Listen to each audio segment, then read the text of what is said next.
In this video, I'll briefly walk you as a team leader through how to schedule your team using Planning Center services. Before we start, you need to make sure that you're able to log into Planning Center. If you haven't signed in to Planning Center before, or if you need help signing in, you'll want to go back and watch the volunteer training video that Planning Center provides. That video is available on the volunteer page of our church website, or you can click the link below in the description. Now, to handle scheduling over multiple weeks or even months, you're going to want to log into Planning Center on an internet browser. The phone app is great for scheduling or managing the schedule on a week-to-week basis, but the browser is best for getting a big picture and, say, sitting down to schedule out a semester's worth of volunteers. The link that I recommend going to on your internet browser is services.planningcenteronline.com. And that should take you right into the Services app. But if you sign in another way, just searching Planning Center on Google, it may take you to the home screen of Planning Center, which is what we see here now. In that case, just click Home, and then click on the tab that says Services. Now we see our main services dashboard, or the plans page. Because I'm an administrator, there are all sorts of service types here, but you may only see the service type for the ministry that you're involved with. For our purposes, a service is basically any kind of reoccurring event that occurs at a specific time and requires various teams of volunteers. I'm going to be showing you how to manage the schedule using this tutorial schedule as an example. To start, we're going to click the gray box for our schedule, and we'll see a drop-down list of all the existing upcoming dates. Now, if we want to add some dates to the schedule, we're going to click Add Plan, select the quantity of dates, let's say 2, and copy the event times starting on May 26th. You may have a template or some preset volunteer needs or information here. In this case, we do, but I'm only going to select it for one of the dates so I can show you how to set volunteer needs on your own if you don't have a template. And we click Add. Now it takes us to the first week that we scheduled on, but I'm going to go back to the plans page. And we're going to look at the upcoming date, April 21st here.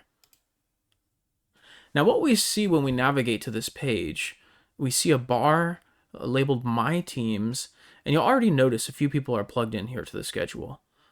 For this tutorial schedule, we have 2 different teams that are needed with volunteers. There's a class, and there's the nursery. Now, for the tutorial class, we see that there's 2 different roles that are needed, an assistant and a teacher. And for the nursery, there's just one kind of role. We just need 2 nursery workers in there. We also notice a couple of things. There are some unsent emails that and a yellow icon next to several of the people. That means that they have not received scheduling requests for those dates. We'll address that in a moment. But we also notice that here Adam has declined. There's a red X next to his name. We can click on that to see a little bit more information. And when we do, we notice he has blocked out that date because of a seminary class here. So we can hit cancel. And by the way, as a leader, you should get email notifications if somebody declines an event, so you can reschedule someone in their place. And so that's what we'll do just now. We'll click this icon here that says One Needed. And on the right-hand corner of our screen, we'll see some options for people that are available in that time.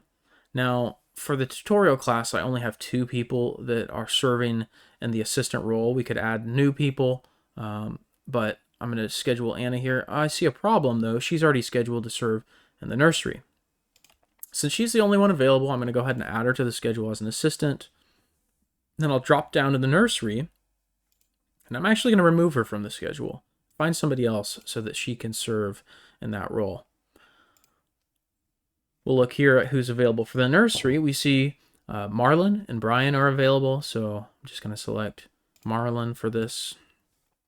And we have now Deb and Marlon in the nursery, Anna and Pastor Tim as the teacher for this tutorial class. And if we hit send, we would send a notification to all of them to ask them to volunteer on those dates. We hit next.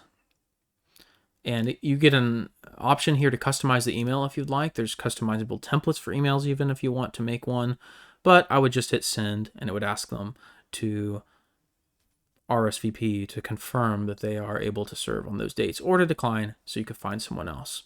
Now, one important tool that I want to show you in this video is the Planning Center Online scheduling matrix. So if I go back to the plans page here and our tutorial service type, we're going to click on this button next to the matrix. The matrix is a very useful feature, and it allows us to display at any number of weeks on one screen for us to sort of look at the big picture of all of our volunteers. And so I'm going to have it show, say, 8 upcoming plans. You can have it show previous plans, and then click the matrix button.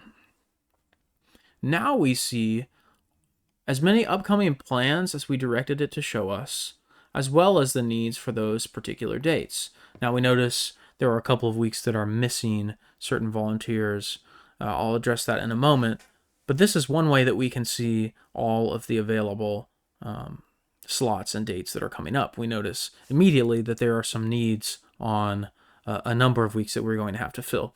Let's go into these weeks that we don't actually have any roles that are requested for. If I click on May 19th, we notice there are no teams or people assigned to this. So I'm going to go ahead and click Actions, Needed Positions, and stipulate, well, we want an assistant and a teacher and 2 people in the nursery. Hit Done. We'll do the same for June 2nd.